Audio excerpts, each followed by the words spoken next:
Hey everyone! Today we're going to break down how our planet is changing. The best way to think about it is like tossing a pebble into a pond. That one little action creates ripples that spread out and affect everything.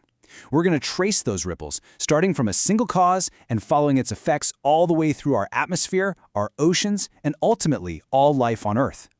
So, first things first, our planet's climate has always changed. That's nothing new.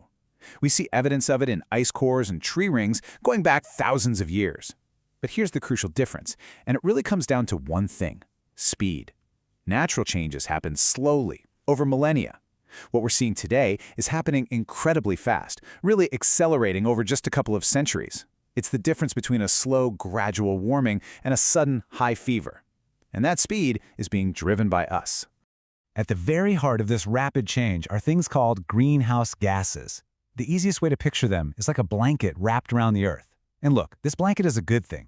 It's what traps just enough of the sun's heat to keep our planet warm and livable. But what happens if that blanket starts getting thicker? Well, that's exactly what's been happening. And this isn't just some theory. It's a conclusion based on a mountain of data from all over the world. The scientific consensus is clear. Since the Industrial Revolution began, concentrations of these heat-trapping gases have gone up a lot. This is our thicker blanket, and it's trapping more heat. Okay, so let's trace that first ripple. The most immediate, direct impact of making that blanket thicker happens in the air itself, in our atmosphere. So here's how the greenhouse effect works, in a nutshell. First, sunlight comes in and warms up the Earth's surface. Simple enough. Then, the Earth radiates some of that heat back out towards space. But our thicker blanket of greenhouse gases is now there to catch and trap more of that outgoing heat, which in turn warms the planet. That's the whole process right there. And the result of all that extra trapped heat? A measurable rise in the planet's average temperature. Now, I know what you're thinking. Half a degree doesn't sound like a lot, right? But think about the massive amount of energy it takes to warm up the entire planet. All the oceans, all the land, all the air, by that much. It's a huge deal, and the consequences are anything but small. This chart really shows you why the blanket is getting thicker. You can just see the dramatic jump in gases like carbon dioxide and methane when you compare pre-industrial levels to today.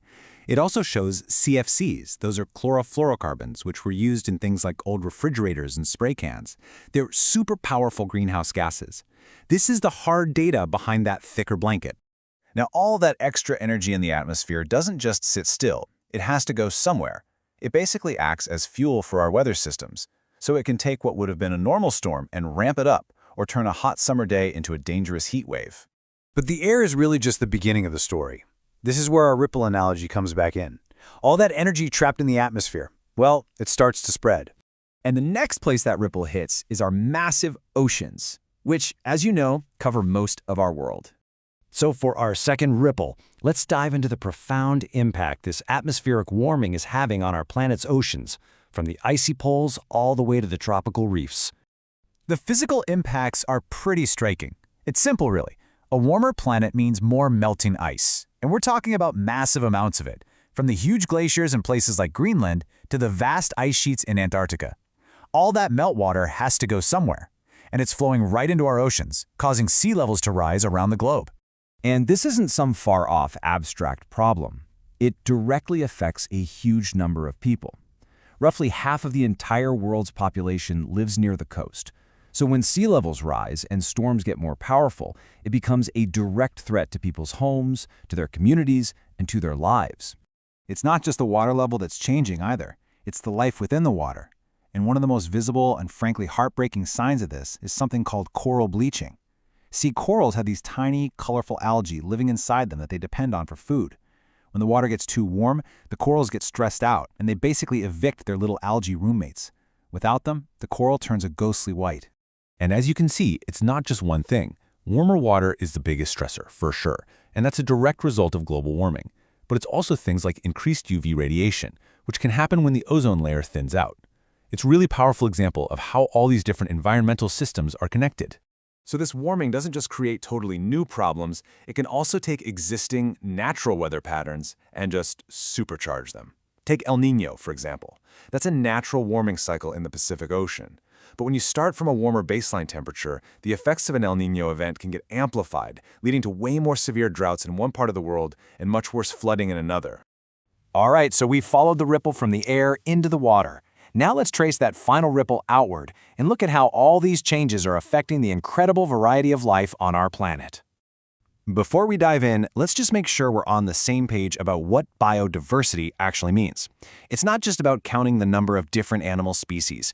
It's the whole rich tapestry of life, from the genetic variation within a species all the way up to the complex ecosystems like rainforests and wetlands that they all form together. For so many species, the rapid pace of climate change has become a race against time. As temperatures and weather patterns shift, their habitats, the places they're adapted to live, can change or even disappear completely. It's like their home is moving, but they can't pack up and move fast enough to keep up, which leaves them stranded and incredibly vulnerable. And this huge challenge from climate change is happening on top of all the other pressures we're putting on the natural world. As this table shows, things like deforestation to clear land for cities or farms, or overharvesting certain species, they all contribute directly to habitat loss and put immense strain on the world's wildlife. So why does all this matter? Why is losing a few species here and there such a big deal? Well, because biodiversity is what makes an ecosystem stable and resilient. Think of it like an intricate web. Every single species is a thread in that web. The more threads you have, the stronger the web is. When you start pulling out those threads, one by one, the whole structure gets weaker and is much more likely to collapse. Okay, we've traced the ripples all the way from the atmosphere to the oceans and finally to life on Earth. So let's pull it all together. Here are the main connections you're going to want to remember, especially when you're studying for quizzes or putting together a presentation. If you take anything away from this explainer, let it be these 5 points. 1. Human activity has put global change into overdrive. 2. This is happening because greenhouse gases are trapping more heat in the atmosphere. 3. That warming creates ripples that affect our oceans through things like sea level rise and life on Earth through biodiversity loss. 4. All these systems are interconnected. And finally, 5. A rich, high level of biodiversity is absolutely essential for keeping those ecosystems stable. So as we finish up, I want to leave you with this question to think about.